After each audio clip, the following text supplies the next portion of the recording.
Bonjour, me voici avec le modèle HS700 de Hoddystone. Je vais le remettre à l'endroit. Oh, on va perdre la batterie. Et voilà. Je viens de le recevoir. C'est la première fois que je l'ouvre. Je ne l'ai pas encore calibré. C'est ce que je vais faire aujourd'hui avec vous. Je vais vous montrer également différentes fonctions du drone, comment les activer, les désactiver. Et également, je vais vous montrer comment fonctionne la manette. On va commencer par ça en fait. La manette fonctionne avec 4 piles 2A qu'on met tout simplement ici. J'en ai pas, donc vous comprendrez quand je vais faire les tests, je vais les avoir mises. On a le bouton poussoir pour l'allumer. En fait, on nous dit qu'on doit peser sur le petit cadenas rouge qui est ici et le glisser pour le mettre en marche. On a le bouton ici pour activer ou désactiver le GPS. Il est activé, désactivé. Même chose pour le mode headless ici sur le côté. Mode headless, pour les gens qui ne le savent pas, c'est ça étant la tête du drone. Quand on le désactive, il n'y a plus de tête. Donc, si on le fait aller par en avant et qui est dans ce sens-là, il va reculer. Si vous comprenez, là, il va aller par là-bas parce qu'il capte que le signal provient de ce côté-ci du drone. On a le bouton poussoir également pour prendre les photos. Si on appuie longuement dessus, on va pouvoir faire des vidéos. On a le bouton ici qui est le Return to Home qui appelle capte le signal puis il va revenir d'où il est parti vu qu'il est muni d'un GPS. Ici, on a le bouton Unlock, pour le débarrer, et le bouton d'arrêt d'urgence, le bouton d'atterrissage par lui-même, les deux joysticks habituels. On va en haut, en bas, on rotationne vers la droite, rotationne vers la gauche. Et ici, on va par en avant, par en arrière, on se tasse à droite ou tasse à gauche. Vous voyez, il y a deux petites antennes, comme je vous ai dit, c'est mis d'un GPS et également d'un transmetteur qu'on peut voir ce qu'on filme en 1080p. Je vais vous le montrer sur la caméra. En 1080p, donc Full HD. C'est directement retransmis sur notre téléphone cellulaire. Ça nous prend un réseau Wi-Fi. C'est pour ça qu'il y a deux petites antennes ici. Et la petite braquette qui peut accueillir notre téléphone cellulaire. Et voilà. Ceci est pour la manette. Pour le drone, c'est une batterie comme le HS100. Le drone en tant que tel est très facile à installer. Écoutez, je peux vous enlever ça ici. C'est vraiment pas compliqué à enlever ou à remettre. Il n'y a pas de vis. On fait tout simplement les glisser dedans. Et écoutez, un petit clic. C'est la même chose pour les deux côtés. Ici également, pour la caméra. Je ne sais pas si on peut voir. Attendez 2 petites secondes. Ici, on a une petite affaire qui fait en sorte que ça va barrer la braquette pour la caméra. La caméra, naturellement, il ne faut pas oublier d'enlever le petit chose devant. Et donc, 1080p s'alimente d'elle-même par la batterie du drone directement. C'est ce qui complète à peu près le drone. Je vais vous parler également des différentes fonctions qu'il y a. Il faut calibrer la boussole également. Ça nous prend l'application mobile, soit tablette ou téléphone cellulaire, de Hoddystone pour pouvoir voir qu'est-ce qu'on filme en temps réel. Calibrer le gyro, il va y avoir le Wi-Fi, le mode me suivre, plusieurs l'appellent le mode Follow Me, le mode Tap Fly si on veut, on peut projeter un trajet que le drone va faire de lui-même, on n'aura pas besoin de le contrôler, il va faire le trajet puis il va revenir à notre point de départ si on l'a mis dans nos points. Et le point d'intérêt, le drone va tourner alentour d'un point d'intérêt défini. Donc, il va pouvoir faire 360 et également le Return to Home ou retour à la maison, en guillemets, là, pour que le drone revienne directement d'où il est parti. Donc, je vais tout vous montrer ça. Pour déverrouiller le drone, il existe deux manières, soit le petit bouton ici, le bouton déverrouillage avec cadenas rouge, ou d'appuyer les deux joysticks, un en bas, lui ici en bas à droite et lui en bas à gauche, et vous allez voir les hélices vont se mettre d'elles-mêmes à marcher, vous allez l'entendre de toute façon. Et voilà, si on veut l'arrêter, appuie longuement sur le bouton. Et voilà, et vous allez voir, quand je le déverrouille, ça fonctionne. Et voilà. Puis il y a également, eux autres, ils mentionnent que si on ne vole pas avec le drone dans les 10 secondes suivantes, le drone va se verrouiller par lui-même. Donc, il va falloir le déverrouiller à l'aide d'une des deux manières que je viens de vous montrer. Maintenant, je vais vous montrer avec mon téléphone cellulaire comment connecter le Wi-Fi, ouvrir l'application et utiliser le mode Follow Me, Tap Fly, point d'intérêt et Return to Home. Je vais vous montrer comment synchroniser la manette avec le drone. Donc, on nous dit d'appuyer sur le petit bouton avec le cadenas rouge et d'allumer la manette. On voit que la petite batterie est pleine ici, ce qui signifie que la batterie de la manette est pleine. On va ensuite, et voilà, mettre la batterie dans le drone. Vous allez voir, c'est ça. Donc, il va flasher. Et ici, un petit indicateur qui dit que la batterie est pleine. On va voir quand il va devenir tout jaune. Et voilà qui flash. Donc, ça veut dire qu'il a fait sa calibration. Donc, on est sur une surface assez plane pour lui. Maintenant, pour le calibrer, les deux joysticks. Il y a certains modèles, c'est en haut, en bas et en bas à gauche. Lui, simplement, en bas à gauche, vous voyez les lumières. Il va nous faire un petit son quand ça va être. Ah non, en fait, il a changé de lumière. Et voilà. Et maintenant, il faut tout simplement calibrer la boussole. On prend le drone comme ça ici. On va lui faire 3 tours vers la gauche. Et pour la calibration horizontale, verticale, même chose, 3 tours vers la gauche. Vous allez voir, les lumières vont changer de couleur. Donc, 1, 2 et 3. Vous voyez, les lumières sont devenues vertes. 1, 2 et 3. Donc, les 3 tours, bien sûr, c'est juste une formalité. Ils changent de couleur bien avant ça. Donc, maintenant, je vais vous montrer comment fonctionnent les différents modes du drone. Pour l'instant, il est déjà connecté. Je vais vous montrer quand on va dans l'application, pas l'application, pardon, le Wi-Fi. On va venir chercher le Wi-Fi marqué en haut, là, Holystone FPV. Moi, c'est marqué 16 de 2D. Donc, on prend ça. Ça, c'est propre à chacun, là, la fin du surnom. Après ça, on vient pour le HS700. On revient au mode, pas au mode, pardon, l'application Ophelia GPS avec le petit signe Holystone.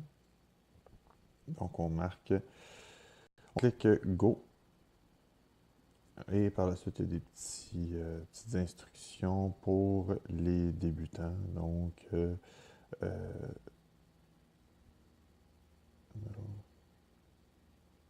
bref, c'est juste des choses pour ne pas voler près des avions quand il neige, dans les tempêtes, et ainsi de suite. Mais ça, vous le savez déjà. Et par la suite, ça explique un petit peu les icônes qu'il va y avoir sur votre menu. Donc, on y va. Voilà, donc il est connecté. La preuve, regardez. Et voilà, ça, c'est allumé. Vous allez voir, là, je suis à l'intérieur. On peut voir en haut, attendez, je vais essayer de vous montrer, là, à côté il est marqué Aircraft Connected, puis on a quelque chose qui vient de passer de 16 à 17, là. Attendez, je vais vous montrer si je peux faire un print screen, puis on va le voir. Attendez, ici. Vous voyez le petit... ça ici, là. Ça veut dire que les GPS sont connectés. Donc, on va abandonner ça. Les GPS sont connectés. Vous allez voir, je vais faire ça à quelques reprises, des petits captures d'écran comme ça pour vous montrer, puisque les icônes à la gauche de l'écran et au bas, en bas à droite ne fonctionnent pas, puisque je suis pas à l'extérieur, puis le drone n'est pas ben, il est en fonction, mais il ne fonctionne pas. Donc, regardez ce que ça va donner. C'est ça. Ça dit Your aircraft is still not in overrange statue. Or GPS signal is weak. Le GPS, on vient de voir, il y en a 16. Donc, ce qui devrait être amplement en masse. Donc, pour le mode Follow Me ou Me suivre, vous allez cliquer dans les trois petits icônes qu'il y a à gauche. Vous allez cliquer sur, je vais vous le montrer, lui. Donc, on voit le drone qui nous suit. Par la suite, il va détecter d'où provient le signal, soit votre contrôleur, et il va tout simplement suivre le signal s'en va où. Par contre, il faut faire attention. Attendez, je vais juste prendre une note. Il faut faire attention parce que il y a plusieurs questions. Le mode ne fonctionnera pas si le drone est à une distance de soit moins de 15 pieds ou de plus de 95 pieds. Donc, il faut vraiment être entre le 15 et le 95 pieds. Le mode Follow Me peut avoir de la difficulté à activer si le signal GPS est perturbé par soit des bâtiments, des arbres, ou si on est dans une zone où il y a trop de signaux de drone. Donc, pour les gens qui volent avec plusieurs autres personnes, là, ça se peut que le signal GPS ait de la difficulté. Puis, ils nous disent d'activer le mode dans le mode dans un espace, où il n'y a pas de danger ni de bâtiment, d'arbres autour, parce que le drone n'est pas équipé de capteurs d'obstacles pour les éviter par lui-même. Donc, si vous passez puis il y a un arbre dans son chemin, ben, cette valeur va rentrer dans les branches puis dans les feuilles. Et voilà. Donc, c'est ça. Le mode Tap Fly. Attendez. Donc, le mode Tap Fly est en bas à droite. Je vais vous le montrer. Excusez-moi, j'ai un petit moment d'hésitation. Voilà. Donc, ici, en bas à droite. Encore une fois, même chose. Même statut pour mon drone. Donc, je ne pourrais pas vous le montrer, mais une fois qu'on clique dessus, il va avoir la map, si on veut, la cartographie des lieux qui va apparaître. On va pouvoir désigner.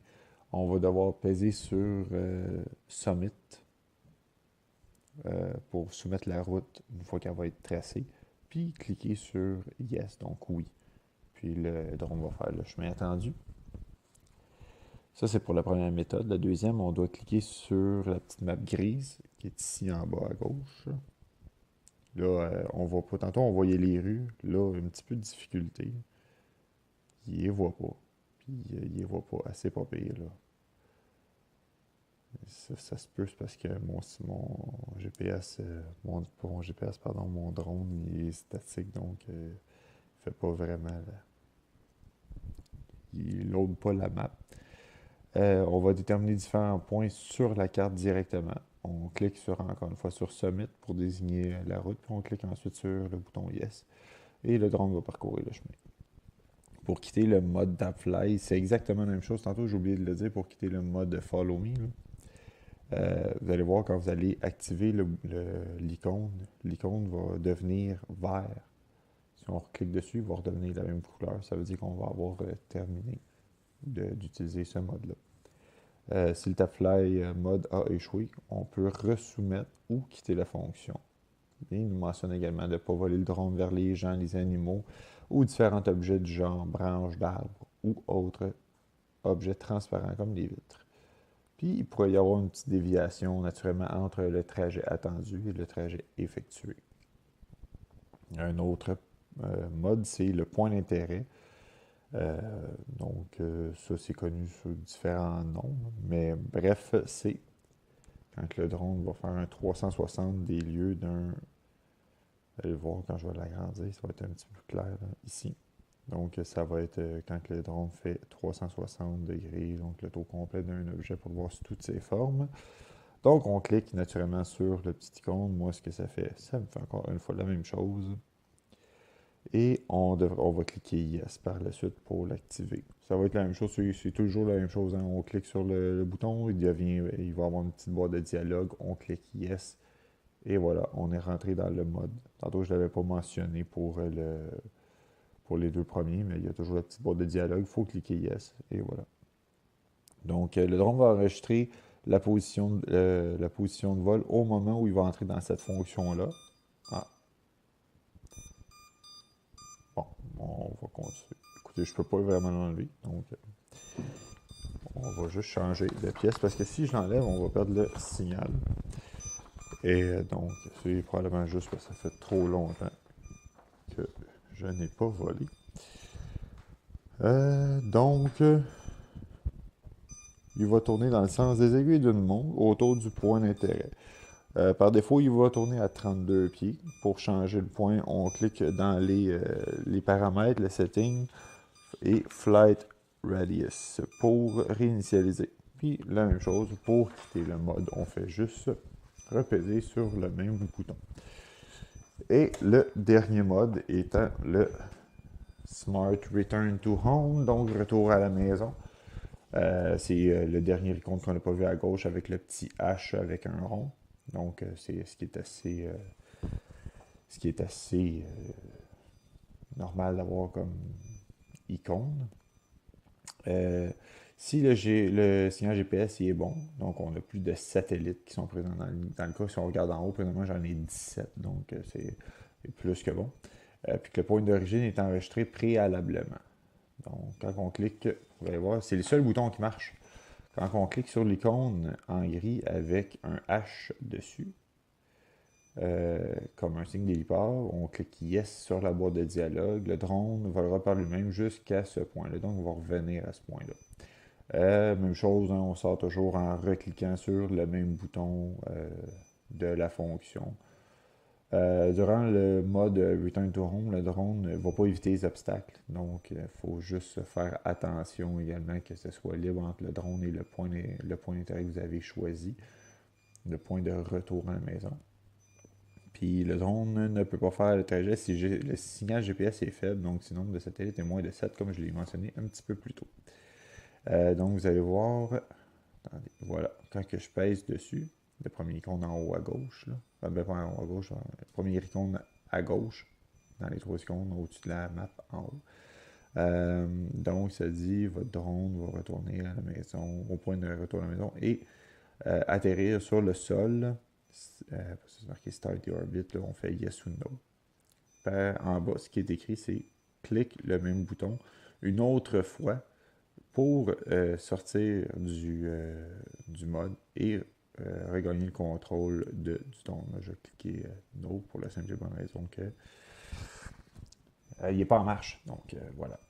C'était tout pour les explications du HS700. Donc sur ce, je vais vous souhaiter un excellent vol.